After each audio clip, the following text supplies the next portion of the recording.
Bien, amada iglesia, muy buenos días con cada uno de ustedes. Le doy gracias al Señor por darme la oportunidad de estar entre ustedes, pues tengo una amistad muy ya de largo rato con el hermano John Pazmiño, y ha sido de mucha bendición esta amistad. Ya más de 5 años, casi 6 años por ahí. Y realmente estoy muy contento de verles, saber que el Señor está haciendo su obra entre ustedes, más allá de las circunstancias, de las adversidades que han tenido que atravesar. El Señor es tan bueno. Y no olviden que es interesante cuando nosotros estudiamos en el decreto de Dios, saber que nada escapa del decreto de Dios, y que aún las cosas pequeñas o lo que no planificamos es parte de su decreto para llevar a cabo su obra. Así que realmente me gozo tanto de verles, y en esta mañana pues quiero decirles también que he venido con mi esposa. Ella se llama Aide Pinargote, y mis 2 hijos, el mayor Isaí tiene 15 años, va a cumplir 16, y el menor Obed, que ya cumplió 13 años. Tenemos ya 17 años de casados con mi esposa, y pues yo soy Gustavo Millán, recordarles una vez más mi nombre. He estado sirviendo en la iglesia de Patricia Pilar. El Señor ha sido muy bueno en ponernos allí. Ustedes conocen al pastor Jorge Rodríguez, que les ha estado guiando también en este proceso. El pastor René Zambrano. Bueno, algunos crecimos, el Señor nos trajo y nos puso juntos allí. En la iglesia de Patricia Pilar tuve la bendición de servir como pastor 5 años, algo más, y pues ahora tenemos ya 5 años también sirviendo en la iglesia Sola Gracia de Quinindé. Así que, hermanos, hemos venido orando por este tiempo. Nuestra iglesia se les ha expuesto, ellos han sabido que iba a estar por ahora con ustedes, y realmente esperamos que el Señor pueda usarnos con el poder de su Espíritu en la exposición de su palabra para desafiarnos a poder vivir como Él nos ha llamado, como decía el hermano, en esas buenas obras que Él ha preparado de antemano para que nosotros andemos en ellas. Así que en esta mañana, Johncito me ha dicho que ustedes aguantan bastante, que están bien acostumbrados y soportan bastante. No, voy a tratar de ser lo más breve posible, hermanos. Y quiero compartir un tema que se llama el ministerio general de cada creyente. Dentro de este tema nosotros vamos a tratar tal vez cosas que ustedes ya la conocen, cosas que nosotros entendimos cuando recién llegamos a la fe, pero que por A o B circunstancia muchas veces nosotros tendemos a olvidar esos principios que son básicos, que son elementales en la vida de cada creyente. Para esto entonces nosotros vamos a ir a nuestra Biblia. Vamos a estar meditando constantemente en la primera carta del apóstol Pablo a los tesalonicenses, en el capítulo 5. Primera carta del apóstol Pablo a los tesalonicenses, en el capítulo 5, versos desde el 1 en adelante, pero vamos a hacer énfasis del 12 al 15. Versos desde el 1 en adelante. No vamos a considerar mucho porque nos vamos a tomar bastante tiempo. Vamos a considerar más desde el 12 al 15.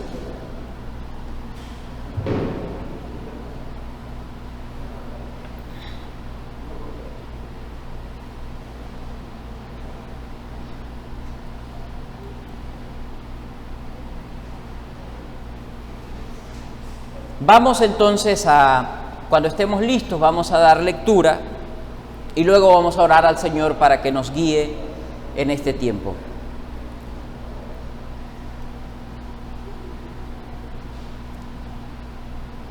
Sígame por favor en la lectura y con su mirada, primera de Tesalonicenses 5, del 1 en adelante. Dice lo siguiente: pero acerca de los tiempos y de las ocasiones no tenéis necesidad, hermanos, de que os escriba, porque vosotros sabéis perfectamente que el día del Señor vendrá así como ladrón en la noche, que cuando digan paz y seguridad, entonces vendrá sobre ellos destrucción repentina, como los dolores de la mujer encinta, y no escaparán. Mas vosotros, hermanos, no estáis en tinieblas, para que aquel día os sorprenda como ladrón. Porque todos vosotros sois hijos de luz e hijos del día, no somos de la noche ni de las tinieblas. Por tanto, no durmamos como los demás, sino velemos y seamos sobrios. Pues los que duermen, de noche duermen, y los que se embriagan, de noche se embriagan.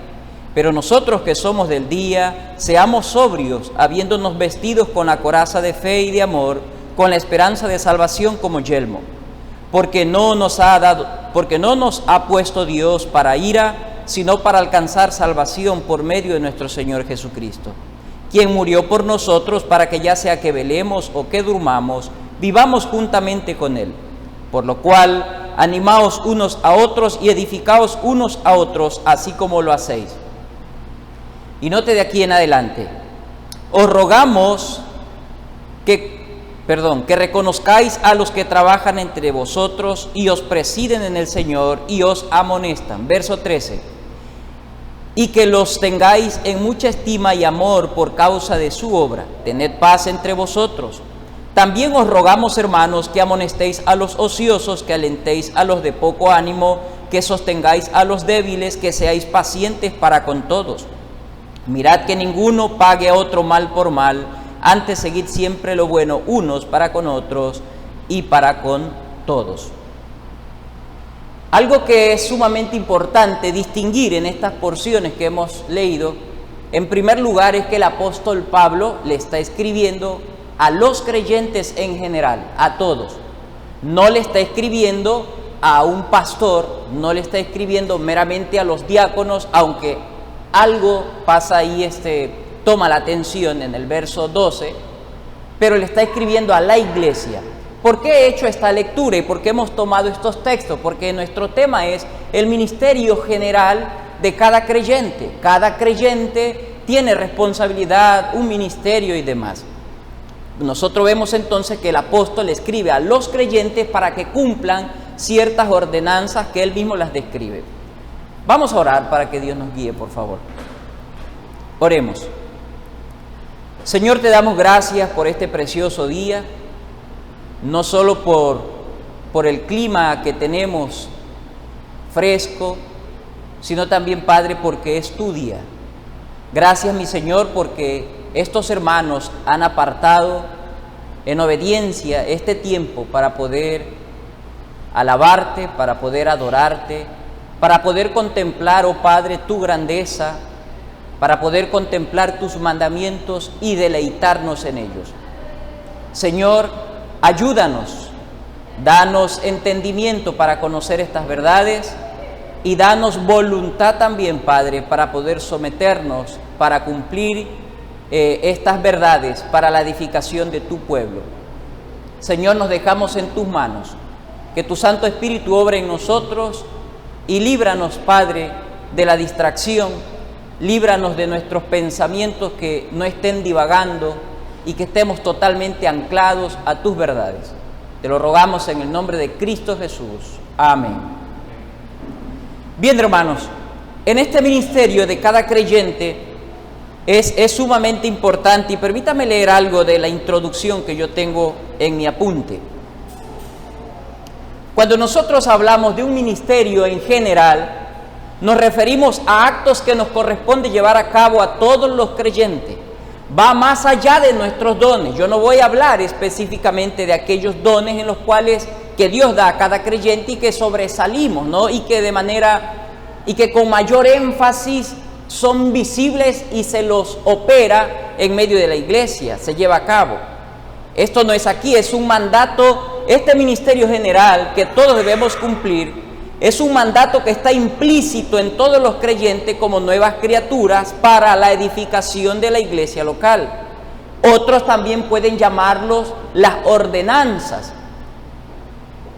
Al mismo tiempo necesitamos estar conscientes que al hablar de un ministerio general, estamos asumiendo que existen ministerios particulares. Cuando decimos ministerio general, estamos diciendo que todos los practicamos, pero cuando decimos al mismo tiempo ministerio general, estamos asumiendo que existe un ministerio particular, el cual lo describe el libro de Efesios, designado a los pastores y diáconos. Ese es un ministerio particular, que aunque son pastores y diáconos, también lo hacen lo que todo creyente hace como oveja del redil del Señor. Pero no todos los creyentes son llamados a ser pastores y diáconos. Por varias razones es de mucha importancia que estudiemos este tema. Permítame citarle en mi introducción por qué me interesé bastante en compartir este tema. Primero, porque muchas personas bien pudieran estar haciendo lo que Dios les ha mandado hacer, para lo cual también nos ha capacitado según los dones. Pero la presión de la iglesia activista que nosotros vivimos en estos tiempos les podría inquietar a ustedes o a cualquier otro creyente a pensar que solo hacer eso no basta y que necesitamos hacer labores donde nuestro nombre, persona, sea más notoria, de manera más pública. Pensando así erradamente, aunque estemos haciendo lo correcto, mucha gente quiere pasar por encima de cualquier persona e inclusive de sus líderes o pastores para usurpar sus lugares y tener un cargo público, no entendiendo así que en la viña del Señor todo obrero y su obra, por pequeña que parezca, si es la obra que Dios le ha llamado a hacer, es importante en el redil o en la iglesia del Señor. Y esa obra, por pequeña que parezca, es lo que edifica la iglesia del Señor. Es como Él lo ha establecido. En este entendimiento errado que muchos tienen y que quieren tener un lugar público, las iglesias entonces se han inventado ministerio para poner a estos hombres y mujeres cuando lo que importa es hacer lo que Dios ha dicho que verdaderamente edifica la iglesia. Hay mucha gente, no olvide, que pudiera bien estar haciendo lo que vamos a citar después como un ministerio general, pero inquietados por la iglesia activista, entonces ellos quieren ocupar cargos públicos donde quieren que sus nombres sean vistos y abandonan el deber por el cual el Señor nos ha dejado para poder recibir una gloria más humana. Por otro lado, hermanos, hay que entender que debemos hacer absolutamente lo que el Señor nos ha mandado hacer. Porque hay mucha gente que han llegado a pensar que la meta del Evangelio es solamente llegar a Cristo. Tenemos el otro extremo de personas que solo llegan a las iglesias, cumplen con las iglesias y piensan ellos que la meta solo es llegar a Cristo y cumplir con sus deberes personales.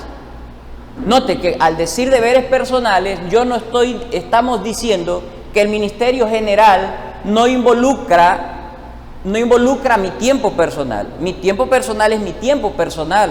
El ministerio general es lo que yo aporto para otro, para el crecimiento de la iglesia. A eso me estoy refiriendo. Así que hay gente que podría decir, bueno, pastor, yo ya estoy en el evangelio, ya voy a la iglesia local y se queda de brazos cruzados y no hace nada. Entonces, aquí es importante que esa persona entienda que hay un ministerio dado a cada creyente.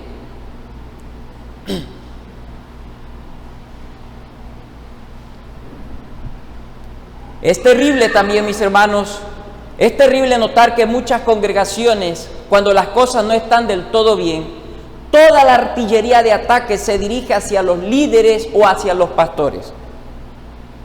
Pero tenemos que preguntarnos, ¿qué estoy haciendo yo para el crecimiento de mi iglesia local en la cual el Señor me ha puesto? ¿Me estoy interesando en disponerme a ayudar más allá de mis fuerzas? Claro, a veces no lo entendemos o desconocemos esta realidad o somos ignorantes y no nos actuamos en hacerlo. A veces es por ignorancia, pero a veces también no lo hacemos por pecado en nuestros corazones. y no queremos asumir esa responsabilidad. Pero claro, cuando hay problemas en la iglesia, todos nos escandalizamos y entonces nuestra artillería de ataque se dirige hacia los líderes. No, es que el líder no hizo esto, el pastor no hizo lo de aquí o el pastor no hizo lo de allá. Permítame recordarles esto, que no sé si usted ya lo sabía, y si lo sabía, recordarle que la iglesia actúa en conjunto de una manera orgánica como un pastor. La iglesia unida, haciendo las obras que Dios les ha mandado hacer, debe actuar de manera orgánica como un pastor. Lo mismo que el pastor hace, la iglesia debe hacerlo en pequeña medida o de manera natural, no de una manera impuesta. Ve que el pastor está llamado a visitar a los hermanos y siempre debe hacerlo, pero los hermanos también tienen que visitarse el uno para con el otro. Para esto entonces, hermanos, nosotros vamos a preguntarnos, y en estas preguntas vamos a desarrollar nuestros puntos de esta mañana, y que será parte también de la tarde. En primer lugar, nosotros vamos a ver de manera breve la parte teológica en la que se desenvuelve este tema. En segundo lugar, nosotros nos vamos a preguntar, pastor, ¿por qué? ¿Por qué el creyente tiene que actuar de tal manera? Y vamos a dar las razones por qué debemos actuar así.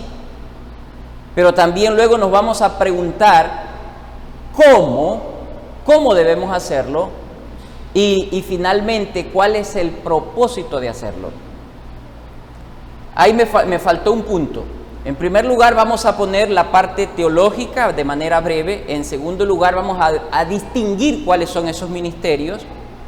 En tercer lugar, vamos a ver cómo debemos llevarlo a cabo y finalmente por qué o para qué. Los propósitos. Al final será el propósito.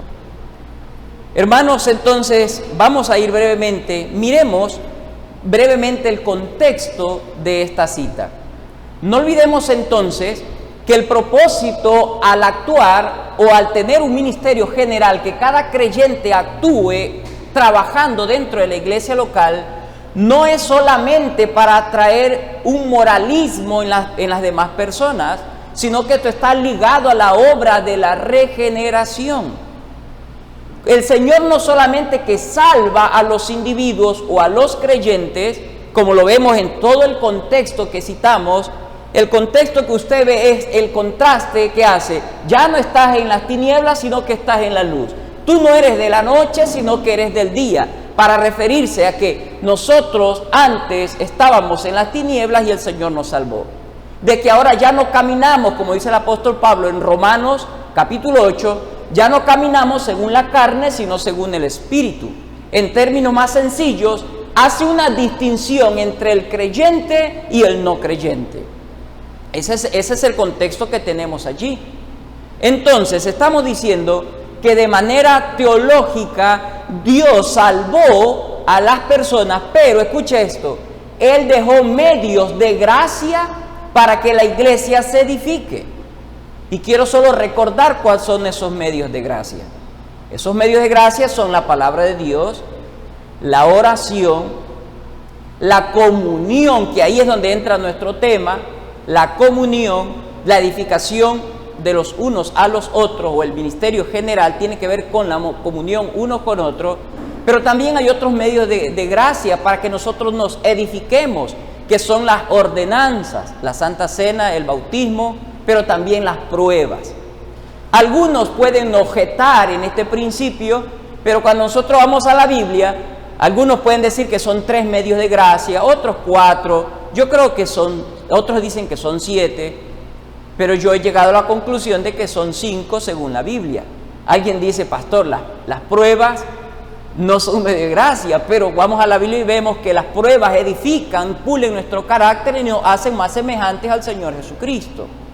Ahora, yo le he dicho que en el tercer medio de gracia es que entra nuestro tema, en el tema de la comunión, donde nosotros nos relacionamos, donde nosotros compartimos, donde nosotros nos exhortamos y nos animamos. Así que yo les he dicho que el Señor salva, pero deja medios de gracia para edificar a su iglesia, para edificar a su pueblo. Y entre esos medios de gracia está el ministerio general que debemos cumplir los unos a los otros. ¿Para qué? Para que nosotros cada día avancemos hasta llegar a la medida perfecta de la plenitud de Cristo, según el apóstol Pablo en Filipenses capítulo 1.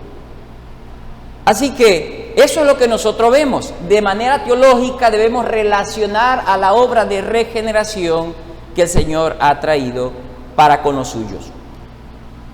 Distingamos, por favor, ahora cuáles son esos ministerios generales a los cuales el Señor nos ha llamado.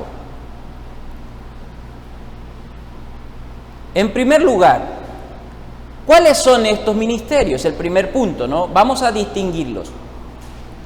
Para explicar esto no voy a detenerme mucho, hermano, ya que el propósito es identificarlos para accionarnos en cumplirlos en cada uno de ellos, ¿sí? Al notarlos, usted puede decir, esto ha sido que el Señor me ha llamado a hacer, o recordarlo y accionarnos en cumplirlo. Y en caso de que sí lo estemos haciendo, ser constantes y pedirle al Señor que nos ayude a seguir de la misma manera, para que la iglesia siga creciendo, siga avanzando. El ministerio general, más de ser un don, ya dijimos que es una ordenanza de parte de Dios, y todo creyente en amor decide obedecerlo. Es verdad que en los textos que hemos escogido no vamos a encontrar todos estos ministerios, estos oficios que vamos a distinguir, pero los hemos tomado porque lo que cita Pablo lo hace para referirse, no se olvide, a toda la iglesia. En primer lugar, ¿cuál es uno de esos ministerios? Estar pendiente de los pastores o líderes. Ahí lo dice el verso 12. Os rogamos, hermanos, que reconozcáis a los que trabajan entre vosotros y os presiden en el Señor y os amonestan, y que los tengáis en mucha estima y amor por causa de su obra. Así que el primer ministerio que vemos de cada miembro de su iglesia, de cada creyente, es poder estar pendiente, aparte de tener respeto hacia los líderes, hacia las personas que Dios ha puesto para guiar a su rebaño, es estar pendiente de ellos. Cada creyente debe someterse y estar pendiente de sus pastores. Es interesante notar que los pastores están puestos para ministrar el alma de las ovejas del Señor. Cada miembro, como un diácono, tiene que estar pendiente de las necesidades físicas de sus pastores. Eso es lo que nosotros vemos, ese intercambio. El pastor está pendiente del alma, de la parte espiritual, del crecimiento. No se olviden que los apóstoles dijeron en el libro de los Hechos, estamos desatendiendo la palabra y la oración porque ellos estaban atendiendo todo, las necesidades de los hermanos. Para eso entonces buscaron diáconos, para que los diáconos se dediquen más a la parte material, física de la iglesia, y ellos no descuidar la parte espiritual. Ahora, cuando nosotros vemos el mandato de la iglesia para con sus ministros, con los pastores, es que ellos atiendan las necesidades de los pastores, para que los pastores no desatiendan su servicio del alma de las ovejas. Nuestra confesión en el capítulo 26, párrafo 10, confirma también esta realidad. Y entonces dice que es importante que la iglesia no solo tenga respeto hacia los pastores y se someta, sino que de todo lo bueno que tiene pueda exponerlo para bendecir a los pastores, para que ellos, dice, no se enreden en los negocios de la vida y para que también tengan para la hospitalidad. Así que la iglesia toda está llamada, según sus condiciones, según el Señor le provea y le permita, a bendecir a sus ministros como un diácono, proveer para las necesidades de su pastor. Así que ese es un ministerio general que tiene cada creyente. Pero también, hermanos, el mismo texto, nuestra misma porción nos dice que debemos amonestar a los hermanos que lo necesitan. Vamos a ampliar un poco más este tema, solo quiero decir algo aquí. Amonestar es interponerse ante el hermano con firmeza para juzgar sus pecados y hacerlos volver del mismo. Note lo que dice el verso 14. El verso 14 dice: también os rogamos, hermanos, que amonestéis a los ociosos. Vea que aquí no se está refiriendo al pastor meramente, está diciendo a todos los hermanos, a toda la iglesia. El ocioso era aquel que no estaba trabajando. Cuando nosotros miramos la carta de Tesalonicenses, vemos que hay un problema fuerte. El problema mayor de Tesalonicenses es que ellos estaban más enfocados en un acto. Ellos estaban más enfocados en el día en que el Señor venga. Pero ellos habían desatendido el hecho de prepararse mientras viene ese día. Ellos habían desatendido el hecho de vivir de manera piadosa, de manera bíblica, mientras venía el Señor. Su anhelo tan grande de ver a su Salvador cara a cara les estaba llevando a olvidar sus deberes como creyentes mientras esperaban al Señor. Y por eso que Pablo les dice: con respecto al día no es necesario que yo les escriba, porque eso ya está claro, que el Señor vendrá como ladrón en la noche, es lo que vimos. Pero entonces, mientras ustedes esperan, ese es el asunto, ese es el problema. Por lo tanto, la condición de la iglesia de Tesalónica de aquel entonces es nuestra misma condición, porque seguimos esperando, amén. Esperamos la gloriosa venida del Señor, pero mientras esperamos, ¿cómo hacemos para que la iglesia crezca? Para que la iglesia viva en santidad. Yo les estoy enseñando ahora que hay un ministerio general encargado por Dios para que la iglesia crezca, se sostenga y viva en santidad para cuando venga el Señor. El primer ministerio, dijimos, que distinguimos en esta porción es que cada creyente debe estar pendiente de las necesidades de sus ministros. En segundo lugar, hemos dicho también que cada creyente debe amonestar a los ociosos. Ahora, aquí cuando dice ocioso se está refiriendo a alguien que no estaba trabajando, que estaba violando el principio de que con el sudor de la frente tiene que trabajar. Entonces, como ellos, al obviar ese principio, está pecando.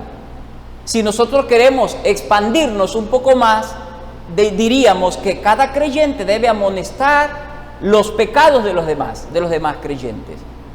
Con esto yo no estoy diciendo que tenemos que andar con una brújula que nos dirija a donde cada hermano que está pecando, que andar como en una cacería, no hablo de eso.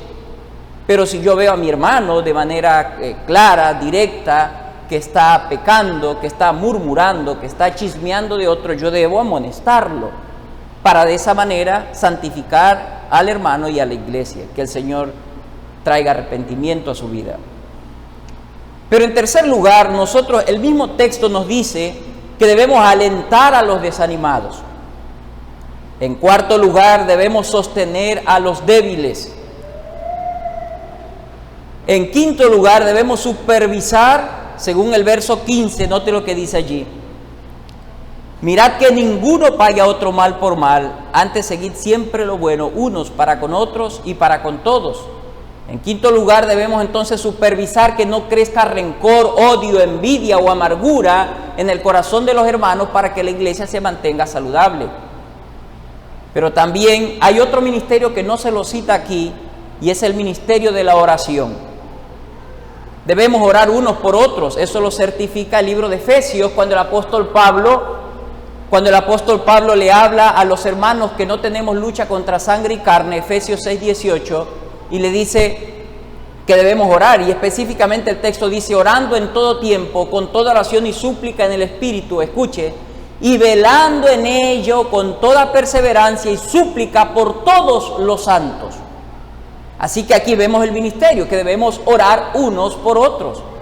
Cada hermano debe estar pendiente de las necesidades del otro, de las debilidades del otro, de las luchas de los otros, y orar por nuestros hermanos. Santiago 5:16 dice: confesaos vuestras ofensas unos a otros y orad unos por otros para que seáis sanados. La oración eficaz del justo puede mucho. Así que no se olvide, estamos identificando el ministerio general de cada creyente. Pero en último lugar, también hay un ministerio que nosotros debemos llevarlo a cabo, el ministerio de la predicación del Evangelio. Esto es sumamente importante, ¿sí? ¿Y por qué es importante? Es verdad que en la porción que nosotros estamos estudiando no encontramos esta designación, pero en unos capítulos más atrás de Tesalonicenses, el apóstol Pablo se goza de los hermanos porque dice: nosotros no tenemos necesidad de hablar porque ustedes han comunicado a todo su alrededor la verdad del Evangelio. Ellos habían predicado el Evangelio. Un poco más adelante yo voy a ahondar un poquito más sobre este tema. Primera Tesalonicenses 1:8 dice lo siguiente con respecto a la predicación del Evangelio. Dice: porque partiendo de vosotros ha sido divulgada la palabra del Señor, no solo en Macedonia y Acaya, sino que también en todo lugar vuestra fe en Dios se ha extendido, de modo que nosotros no tenemos necesidad de hablar nada. Vemos entonces, hermanos, que el último ministerio que yo he puesto, alguien podría agregar algo más. Esto no es simplemente la lista perfecta. Alguien podría agregar otro ministerio, pero entre los que yo he citado, el séptimo ministerio general que nos corresponde a todos nosotros es la predicación del Evangelio. Hermanos, tengamos mucho cuidado y no permitamos que hay una lucha constante que tenemos las iglesias reformadas. Y esa lucha constante es que nos volvemos muchas veces como que nos ponemos en pausa en la predicación del Evangelio. Y lo que más queremos es entender, y eso está bien, así tiene que ser. La fe tiene que ser una fe que nace en el entendimiento, que surge en entender, en razonar, en discutir inclusive cosas de manera correcta. Pero eso no debe atrofiarnos en nuestra pasión, en nuestro amor por los perdidos. Cuando nosotros vamos a la Escritura, yo quedo siempre corto cuando leo esos sucesos de personas, hombres y mujeres, que conocieron al Señor Jesucristo e inmediatamente ellos empezaron a comunicar su fe. Fueron testigos fieles y verdaderos, constantes del Señor Jesucristo. Note que el endemoniado de Gadara, cuando el Señor lo encuentra y lo salva, este hombre quería andar con Jesucristo y Jesús le dijo: es necesario que te quedes. ¿Por qué? Para que comuniques a otros. El endemoniado de Gadara se volvió un predicador en ese lugar.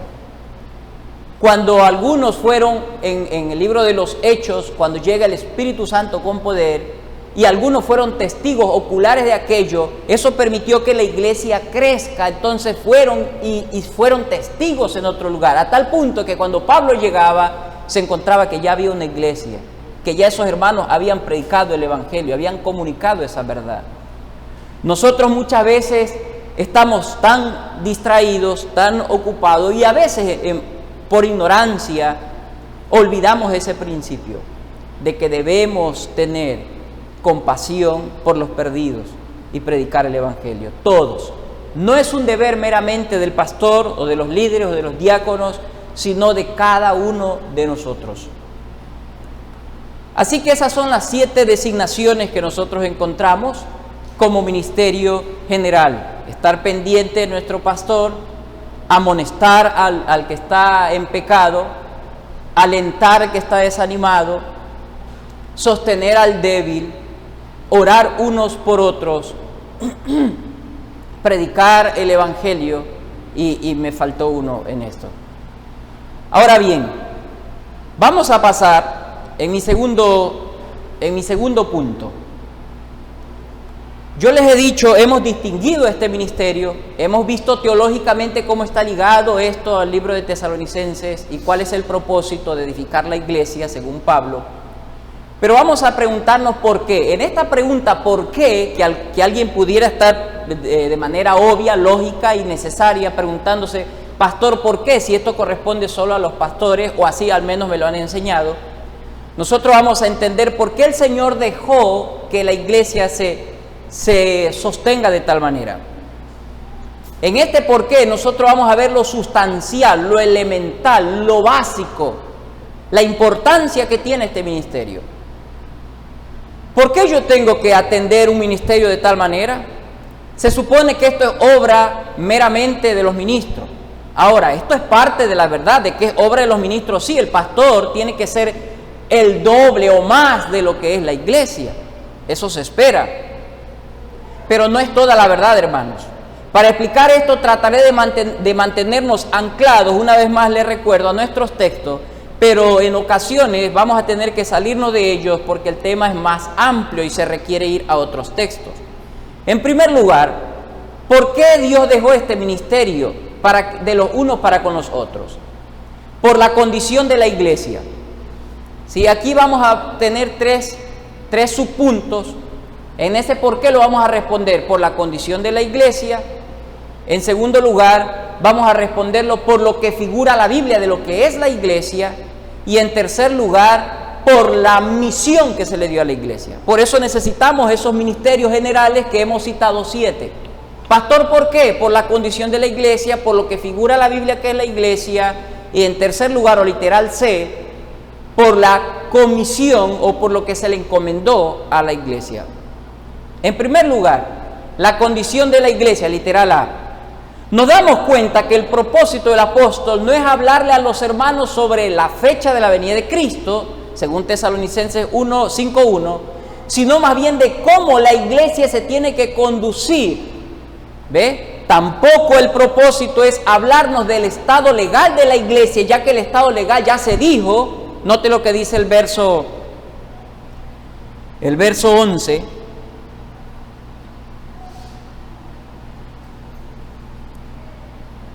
Note lo que dice allí. El verso 9 de en adelante. Porque no nos ha puesto Dios para ira. Ese es el verso 9. No nos ha puesto Dios para ira, sino para alcanzar salvación por medio de nuestro Señor Jesucristo, quien murió por nosotros, para que ya sea que velemos o que durmamos, vivamos juntamente con Él. Ese es el estado legal de la iglesia. Pablo deja establecido que el que creyó en Cristo ya es de Cristo, ya está seguro en Cristo. Por lo tanto, nuestro propósito al decir por el estado de la iglesia, no nos referimos al estado legal, a cómo el Señor nos ve en Cristo ya, sino que nos referimos al estado del presente, de cómo nosotros nos estamos conduciendo mientras llega el estado de gloria. A eso nos estamos refiriendo. Entonces, ¿cuál es el estado de la iglesia en el presente? Primero, es un estado pecaminoso. La iglesia aún tiene una condición pecaminosa. Es verdad que la iglesia ya no se conduce según el pecado. Es verdad que la iglesia ya no es esclava del pecado. Es verdad que el creyente ya no debe deleitarse en el pecado, pero aún tenemos una condición pecaminosa a causa del remanente de pecado en nosotros.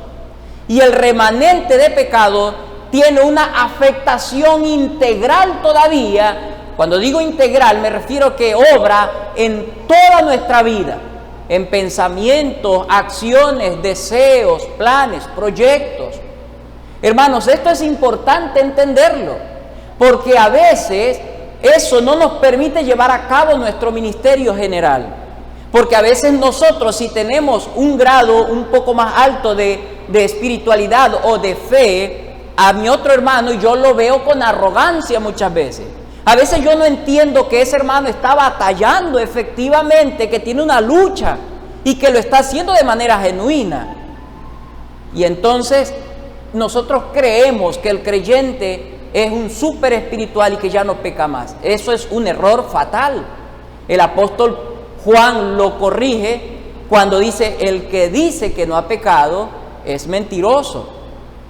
Y si tenemos pecados, ¿qué debemos hacer?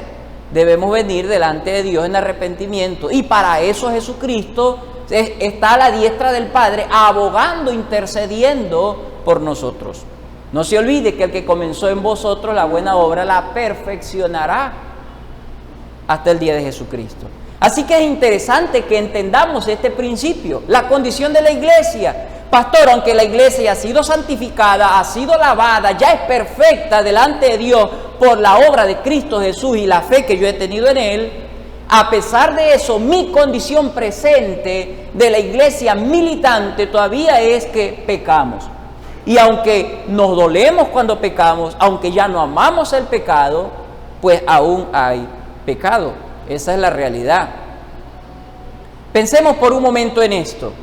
La condición de la iglesia con respecto al pecado es como cuando usted ha usado un recipiente o un vaso donde siempre ha guardado veneno o un herbicida que es letal para la vida de alguna persona. Entonces ese envase tiene herbicida, luego viene alguien y quiere darle otro uso, bota el líquido que está ahí, lava bien el vaso, pero aunque lo lave bien, aún pueden quedar partículas que pueden traer consecuencias a la vida.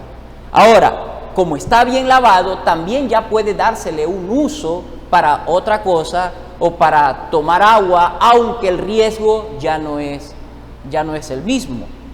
De la misma manera, el creyente ha sido lavado, ha sido santificado y ya podemos tener uso santo. El Señor nos usa para un uso santo, pero a veces esa partícula, esa afectación que hizo el pecado en nuestras vidas se presenta y causa varios estragos espirituales.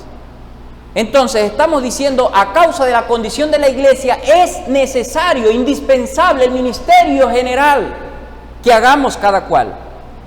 A mí me encanta y me asocio tanto, y yo creo que todos nosotros nos lamentamos de la misma manera que se lamenta el apóstol Pablo. Así que vea usted conmigo en Romanos 7 del 14 al 25. Y vamos a ver de esa afectación pecaminosa. Romanos 7 del 14 al 25. Dice allí: porque sabemos que la ley es espiritual, mas yo soy carnal, vendido al pecado, porque lo que hago no lo entiendo, pues no hago lo que quiero, sino lo que aborrezco, eso hago. Y si lo que no quiero, esto hago, apruebo que la ley es buena. De manera que ya no soy yo quien hace aquello, sino el pecado que mora en mí. Y yo sé que en mí, esto es, en mi carne, no mora el bien, porque el querer el bien está en mí, pero no el hacerlo. Porque no hago el bien que quiero, sino el mal que no quiero, eso hago. Y si hago lo que no quiero, ya no lo hago yo, sino el pecado que mora en mí. Así que, queriendo yo hacer el bien, hallo esta ley, que el mal está en mí. Porque según el hombre interior, me deleito en la ley de Dios, pero veo otra ley en mis miembros que se rebela contra la ley de mi mente y que me lleva cautivo a la ley del pecado que está en mis miembros. Miserable de mí, ¿quién me librará de este cuerpo de muerte? Gracias doy a Dios por Jesucristo Señor nuestro. Así que yo mismo con la mente sirvo a la ley de Dios, mas con la carne a la ley del pecado. Vemos allí entonces cómo Pablo habla de esa doble naturaleza, una caída que aún tiene una afectación en su vida y la regenerada que se deleita en el Señor. Así que no debemos olvidar este principio. A causa de la condición de la iglesia es necesario que nosotros ejecutemos aquel ministerio que Dios nos ha llamado a hacer, general, que nos corresponde a cada uno de nosotros. Hermanos, podemos recordar los pecados del apóstol Pedro también, cómo Pedro pecó varias veces, aún conociendo al Señor. El pecado de Tomás cuando dudó del Señor, de los hermanos de Corinto, de cómo estaban dividiendo la iglesia, teniendo favoritismo para con sus líderes.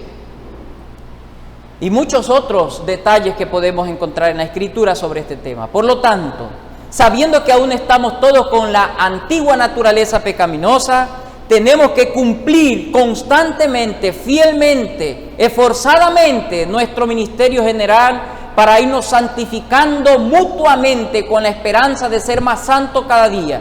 Tenemos que ser conscientes de la lucha que enfrenta cada hermano contra el pecado, porque no quiere deshonrar a su Señor. Y cuánto bien le hace que los demás estemos prestos a ayudarle en su santificación. Pero en segundo, estamos viendo el primer literal, ¿no? Nuestro segundo punto es ¿por qué debo hacer este ministerio? Por la condición de la iglesia, literal A. En ese literal A nosotros hemos visto su punto es la condición, describir la condición, una condición pecaminosa. La otra condición de la iglesia es que es inmadura. No es lo mismo inmaduro que pecaminoso.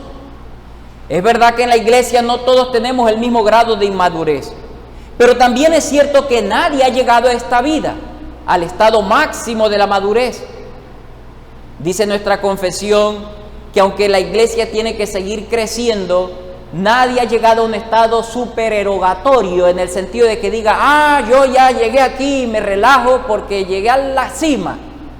Y aunque hay algunos que están más adelante que nosotros, ellos tampoco han llegado a la cima. Así que todos en algún sentido tenemos un grado de inmadurez. Por lo tanto, todos seguimos caminando en ese pensamiento hasta llegar a la medida plena de un varón perfecto, el cual es Cristo.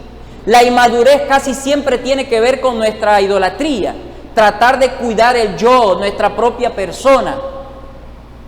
La inmadurez nos incita a querer ser el centro de atención, criticar a los demás, vivir siempre en sospecha, ser perfeccionista, no reconocer nuestras debilidades y pecados, ser celosos, nos airamos rápidamente para imponer sobre los demás nuestros ideales. Todo eso tiene que ver con la inmadurez.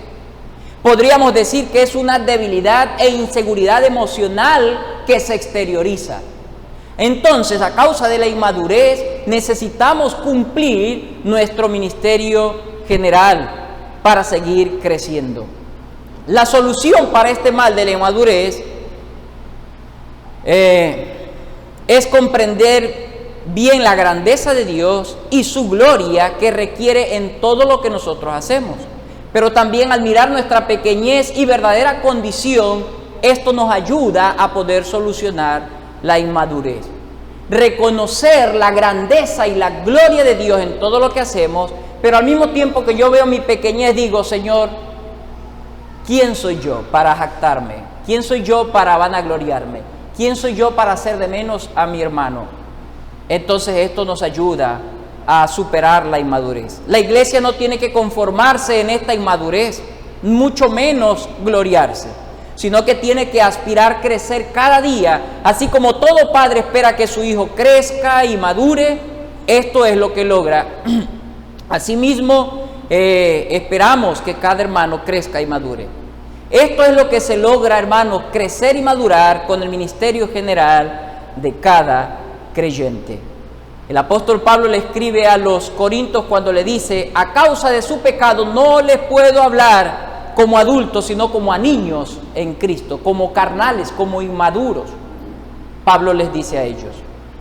Así que no olvide, ¿cuál es la condición de la iglesia? Una iglesia que aún es pecaminosa, una iglesia que aún es inmadura, y por eso necesitamos ejercitar nuestro ministerio general, pero también es una iglesia débil. La debilidad, hermanos, es tener limitaciones.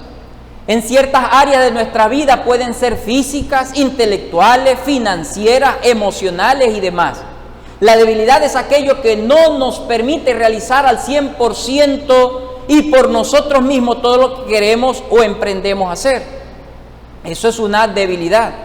No hay que confundir debilidad con pecado, aunque muchas veces a causa de nuestras debilidades caemos en pecados. Pero al mismo tiempo es importante reconocerlas, ya que no hacerlo es tratar de mostrar fortaleza, arrogancia, jactancia y otros pecados que se adhieren. Así que es interesante que no debemos confundir debilidad con pecado y no debemos tratar a un hermano débil como que si estuviera pecando exactamente. Con esto, hermanos, no estoy diciendo que debemos amar nuestra debilidad, no, pero hay que ser conscientes de estas y buscar la gloria de Dios. En algún sentido, también podemos decir que la debilidad nos ayuda en nuestra vida espiritual. ¿En qué nos ayuda la debilidad? Voy a concisar, porque ya se me fue el tiempo. La debilidad nos ayuda, hermanos, en vivir en dependencia de Dios. El apóstol Pablo dice, porque cuando soy débil, entonces soy fuerte. ¿Qué es lo que decía Pablo? Que se refugiaba en el Señor para encontrar fuerza en el Señor. Así que la debilidad nos ayuda a depender del Señor. Y entonces cuando nosotros vemos a un hermano débil, lo traemos para que dependa del Señor. Le mostramos que aún con su debilidad el Señor puede tratar con su vida.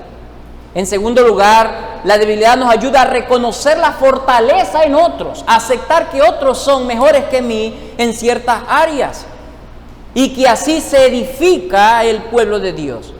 Porque cuando yo no reconozco mi debilidad, entonces quiero decir que yo me creo que en todo soy fuerte y que cuando alguien me quiere ayudar, lo rechazo y le digo, no, yo puedo todo. Así que la debilidad nos ayuda a depender del Señor, pero también nos ayuda a reconocer las fortalezas de otros y a aceptar su ayuda.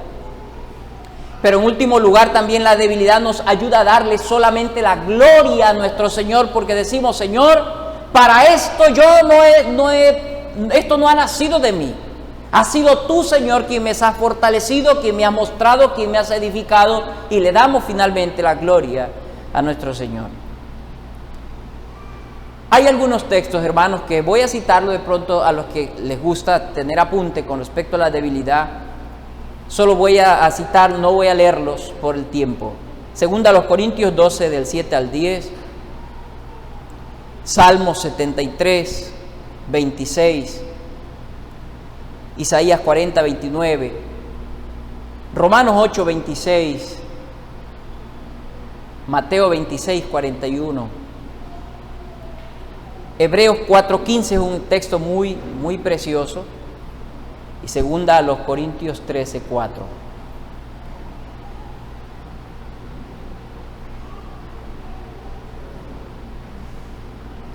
Bien, voy a citar brevemente las dos últimas condiciones de la iglesia. La primera hemos dicho que es una condición.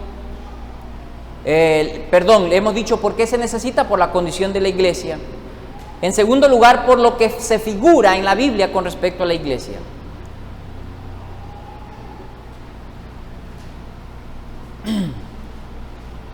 ¿Qué es lo que nosotros vemos? ¿Cómo se figura a la iglesia en la Biblia?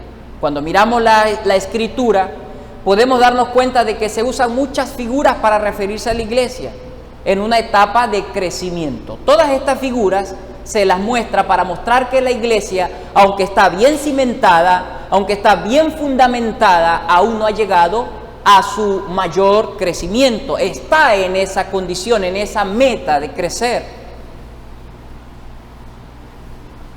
Y eso entonces nos lleva a entender que debe existir una codependencia del uno con el otro.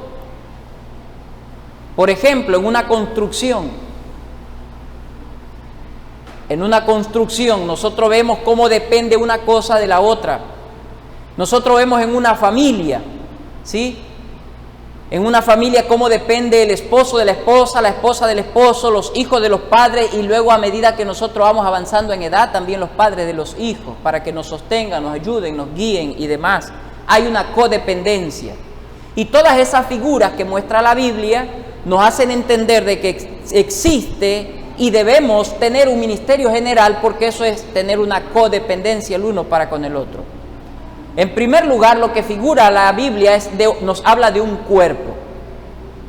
La Biblia nos habla de que la iglesia es como un cuerpo que tiene muchos miembros, y todos esos muchos miembros forman el cuerpo, y que cada miembro de manera natural debe cumplir su función. Y que cada vez que un miembro se atrofia o muere o es imputado, hay una afectación al cuerpo. Por eso es importante notar las figuras que la Biblia muestra de cómo es, para mostrar de cómo es la iglesia. Pero también habla de una familia, que ya dije al inicio, lo figura como una familia, lo figura como un ejército.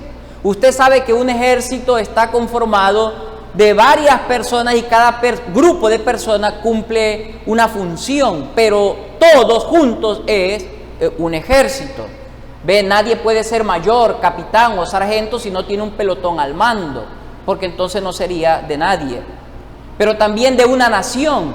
El apóstol Pedro nos dice, vosotros sois real sacerdocio, nación santa. Una nación tiene una codependencia, ¿no? Piense en la idea de aquel entonces: el rey, sus consejeros, aquellos que eran parte, que aportaban con sus impuestos, y entonces hay una codependencia en una nación. pero también se figura un edificio. El mismo apóstol Pedro dice que cimentado sobre la roca, que es Cristo, vamos creciendo, edificando en ese fundamento. Así que un edificio en construcción, es así como se figura también la iglesia.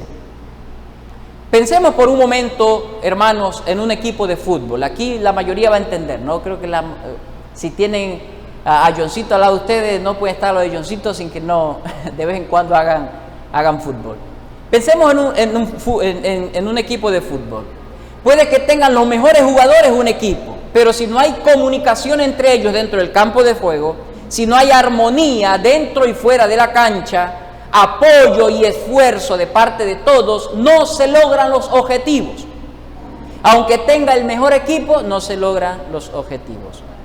Y usted, no sé si usted ha visto el fútbol, le gusta el fútbol, puede darse cuenta que a veces hay equipos que se llenan de estrellas, de nombre, pero no logran nada. ¿Por qué? Porque aunque tiene mucha gente, no tiene una colectividad, no tiene un equipo. El ministerio general de cada creyente es indispensable entonces, como lo es la lima para afilar el machete de un agricultor, como le es la biblioteca para el buen lector. Así es el ministerio general. Necesitamos gente al lado de nosotros para que puedan ayudarnos y para ayudarles también y seguir creciendo. Resulta irónico decir esto, hermanos, pero la verdad es lo que voy a decir. Los más perversos se juntan y se apoyan mutuamente para lograr sus malévolos objetivos. Los demonios que poseyeron al hombre de Gadara eran muchos y se juntaron para conquistarlos. Y así lo hicieron, conquistaron a aquel hombre. Se pusieron de acuerdo para hacerlo caer a Jesucristo y hacerlo rey antes de tiempo. Vea cómo aún esos poderes de maldad se juntan para lograr sus objetivos, sus propósitos. Las pandillas y las bandas organizadas se juntan y hacen temblar a la justicia y a la sociedad, que es lo que vivimos inclusive en nuestros tiempos. Lo que nos hace ver que indudablemente la unidad trae grandes beneficios para bien o para mal en algunos casos. La unidad. Pero es la unidad en oficio lo que trae beneficio. La unidad en función, cada cual cumpla su ministerio en general. Si estamos unidos como iglesia, pero no estamos cumpliendo nuestra función, nuestro oficio, esa unidad no va a tener mayor impacto, no va a tener crecimiento en la iglesia.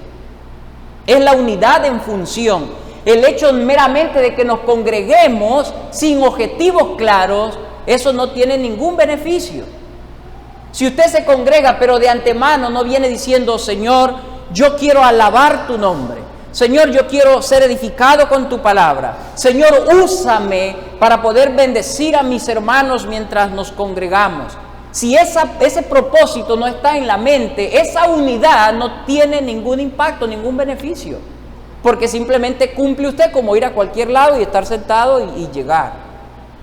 Así que es la unidad en función, como les he puesto el ejemplo de un equipo de fútbol, como les he puesto el ejemplo de que aún los poderes del mal se juntan para lograr sus objetivos, sus propósitos, pues la iglesia debe lograr el propósito mientras está junta de manera colectiva que Dios le ha llamado a lograr.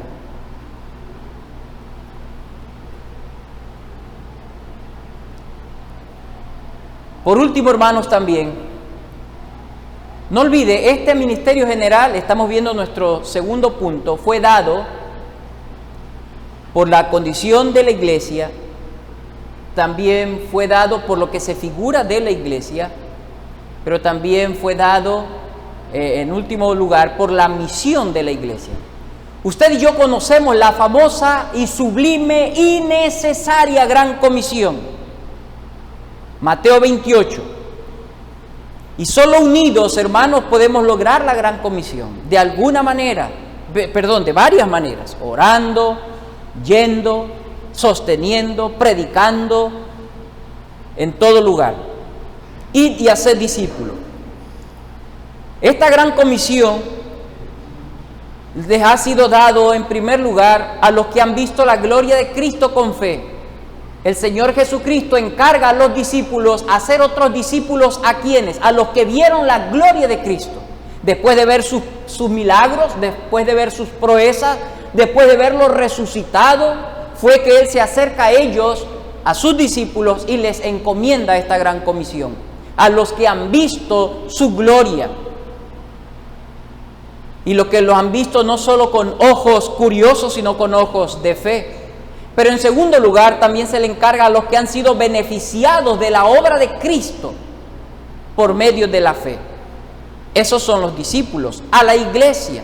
Los primeros discípulos, antes de poder contemplar la manera plena en manera plena al Mesías, aún tenían algunas dudas que no les permitía proclamar el Evangelio con toda su fuerza. Pero cuando resucitó el Señor Jesucristo con poder de la tumba, pudieron ver toda la gloria y su fe aumentó.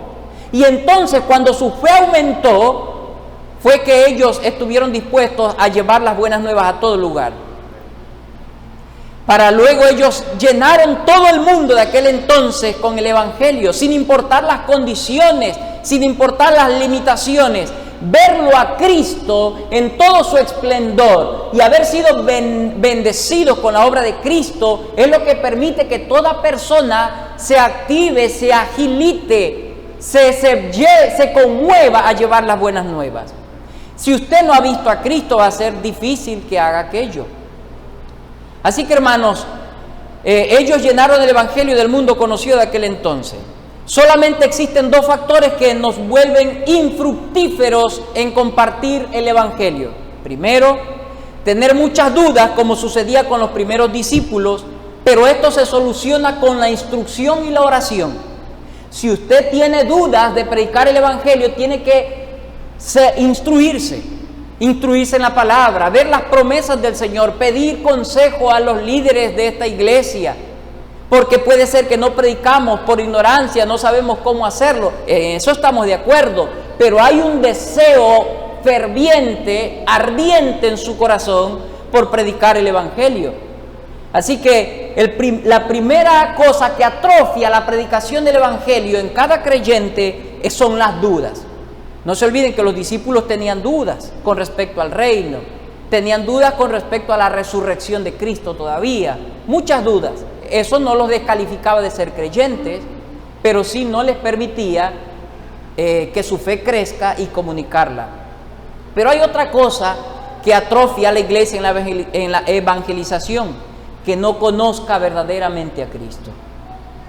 El que no conoce a Cristo nunca va a predicar de Cristo. Solo los que lo conocen predican con su vida, predican con sus palabras, predican en su casa, predican con su familia, predican en su barrio. Una de las insignias o uno de los propósitos por la cual la iglesia es dejada en la tierra, el primero es para darle la gloria al Señor. Y el segundo es para llevar las buenas nuevas, o tercero si usted quiere ponerlo, porque el otro es para vivir en adoración y en santidad. Darle la gloria a Dios, vivir en adoración y santidad, pero uno de los propósitos por la cual la iglesia está y existe es llevar las buenas nuevas a los perdidos. Yo le enseñaba a la iglesia de Quinindé el domingo antepasado que tuvimos el servicio, viendo las paralizaciones y todo lo demás, yo les enseñaba sobre el creyente y las manifestaciones sociales. Y entre eso yo le decía que los gobiernos perversos, inmorales, corruptos, tienen que mirar a la iglesia como el gobierno de Dios. Y la iglesia debe ser un espejismo para poder impactar a los gobiernos y a la sociedad, donde hay un verdadero amor, donde nos edificamos mutuamente. Y entonces la gente del mundo debe ver un refugio, un lugar donde se sientan confrontados también, donde se sientan desafiados a vivir de una manera distinta y donde puedan ver que realmente hay gente que ama al Señor. Y debemos tener nosotros nuestro corazón siempre abierto, nuestro testimonio y demás para poder llevar las buenas nuevas. Debemos invertir en predicar el Evangelio. Debemos tener un lugar, un espacio, un día, una hora en nuestra casa para invitar a nuestras familias y vecinos y predicarles el Evangelio. Debemos juntar, separar un espacio para leer la Biblia o los evangelios con alguien conocido. A veces hay gente que nos visita, muy amada, que no son creyentes y nos tienen en buena estima, pero nosotros desaprovechamos el tiempo. Se pone a hablar de series, de películas o de novelas o de cosas simples y no aprovechamos para predicarles el evangelio. Ellos se están perdiendo. Ellos van a ser juzgados eternamente. Ellos van a experimentar la ira de Dios sobre ellos en el infierno, padeciendo todo el tiempo. Nosotros decimos que amamos a otra gente, y yo creo que sí, pero no los amamos bien cuando no les mostramos la salvación en Cristo. Así que la iglesia tiene que predicar el evangelio, y si usted no está predicando y no tiene pasión por predicar, yo le digo esto: escandalícese, porque entonces de pronto usted no ha visto la gloria de Cristo. Miren, cuando antes de yo ver documental o películas sobre Madagascar y la vida animal allá, si alguien me contaba de eso, posiblemente yo no lo iba a creer. Pero ahora con los medios que han surgido, pues yo veo eso y me asombra. A mí me encanta el mundo animal, el reino animal, me gusta ver aquello. Pero si alguien me lo hubiese comentado, yo no estuviera asombrado como ahora estoy al ver aquella realidad. ¿Qué es lo que le quiero decir? Antes, cuando nos hablaban del evangelio, para nosotros era cualquier cosa porque no lo conocíamos. Pero ahora que lo conocemos, vemos la gloria de Dios, vemos su amor, su grandeza, al haber sido perdonados, siendo la miseria que éramos en el pecado, y no podemos quedarnos callados. Yo le digo a la iglesia, si usted llega a estar en un estado de muerte por un cáncer y de pronto encuentra la medicina, algo que usted inevitablemente va a hacerlo, es compartir esa medicina. Si nosotros entendemos que hemos estado en un cáncer espiritual a causa del pecado, debemos darle la solución a la gente, que es Cristo, que venga, exhortarlos, animarlos, agarrarlos fuertemente para que ellos hasta la última instancia, hasta la última agonía, no desechen al Salvador. Así que, hermanos, debemos llevar a cabo este ministerio general, que es la predicación, como una ordenanza que se le ha dado a la iglesia, predicar el evangelio. Vamos a parar allí, hermanos. Gracias por su atención. Me he extendido un poco, no me echen la culpa a mí, ahí está el culpable, Johncito. Que el Señor, hermanos, nos ayude para esto, que el Señor pueda alentarnos y desafiar nuestras vidas, ¿sí? Porque para esto ninguno de nosotros hemos llegado a la fe siendo profesionales, pero estamos para aprender y actuarnos en cumplir estos ministerios generales. Espero en el tiempo de la tarde poder seguir avanzando en este tema, ¿sí? Que el Señor les bendiga.